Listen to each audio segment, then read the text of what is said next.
How can asking good questions make you a better runner? This might seem a little unusual because it's like, well, what do questions have to do with running? Though I promise you this is helpful if you stick around to hear my point on this. I learned the power of asking good questions and how it kind of expands your mind and makes you focus on different things when I was running a 50-mile race here in St. George, Utah, which I ended up setting the course record for. And I had a injury leading up to this race. Asking questions, what they do is they help you change your focus. So listen, I'm all for positive affirmations and positive statements, though when you're in the middle of a race or leading up to a race, sometimes those don't do it right. If I'm dealing with an injury and I'm like, I feel fine, I don't have an injury, right? Like, it just doesn't seem to work because the reality is that I had the shin issue and was getting like sharp pain in my ankle and knee. And so I had to find a different way to get myself through this, right? And I did an NLP training, neuro linguistic programming, which basically is NLP is like neuro linguistic programming is basically understanding the language of the mind or the subconscious mind. And questions is something that's a big focus in NLP and what I've found has been very valuable in my life. Because again, if you're facing an injury or you're in the middle of the race and you hurt, saying, I feel great doesn't seem to land because it's like lying to yourself, right? Versus asking questions like, what if this goes away? Or how can I get around this? Or what if I feel better after I take a caffeine gel? And I know those seem silly and simple, but with open-ended questions like that, it gets you to shift your focus more from can I to how can I? Or at least be aware that there's possibilities. When I've been like hurting or in a bad position in a race, it can seem very narrow and it's like all I can focus on. Versus asking good questions gets me to think about the other possibilities out there that aren't like front of mind.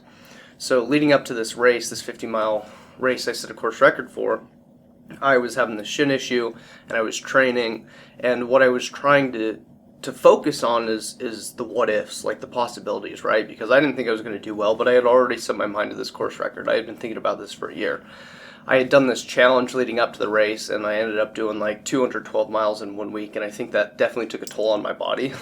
Not to mention the 170-mile week before that and the 150-mile week before that. So I put in a lot of volume, maybe more than what my body was ready for.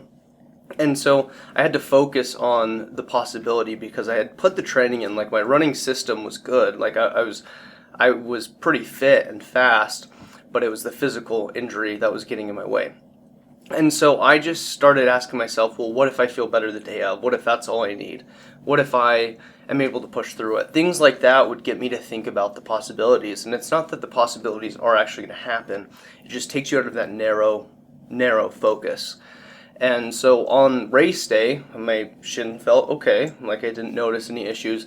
And as I started running, it immediately came up. And I was like, geez, I'm a mile in. How am I supposed to do another 49 miles at an 8:35 minute mile pace?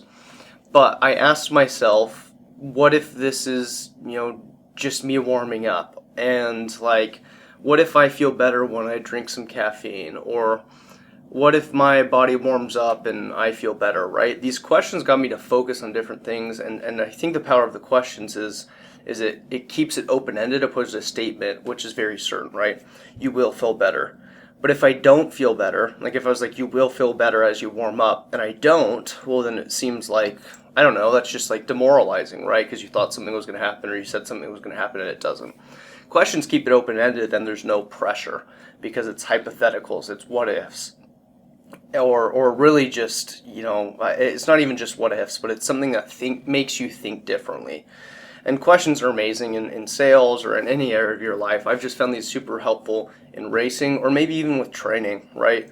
Is like, what if I could run this much this week? Or what if I tried my best to see what happens, right? It's just, hopefully I'm making the point is like questions keep your mind open and you start to think about the other possibilities.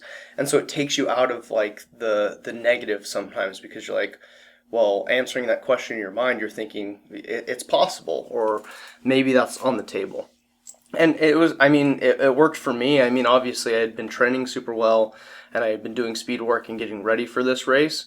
But when I got into that race, eventually my shin felt better later into the race. And I was like, wow, okay. Well, if that's possible, what else is possible? Another question to get me thinking about what I'd be able to do.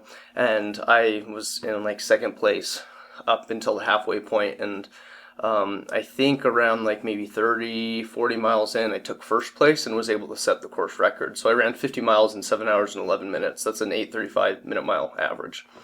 Now, there's so many things that went into that, but I swear by the power of asking questions, and this is something I use to this day. If I'm feeling really tired the night before a run, asking myself, like, well, what if you feel better in the morning? You'll be able to do it, right? So the questions give me hope, I guess is a good way to put it. So that's something I found has been very helpful in my life when it comes to training and running, and I think helpful in all areas of life, not just fitness. But hopefully you get something out of that and you think about, well, when you're in those dark moments, instead of looking at the certainties or statements of the situation, asking yourself questions that get you to think and open up your mind to the possibilities and relieve the pressure of the difficulty you're going through. I appreciate your time. I know this is, I know time is very valuable. So if you're taking time to watch this, I'm grateful for that, and hopefully I provide some value for you. If you like running content, tips, tricks, stories, I post stuff regularly on ultra running or just running in general and what I've done to become successful, at least currently with what I've put my mind to. So hit that subscribe button if you feel called. If not, that's totally fine. And I hope to see you on the trail sometime soon. Peace.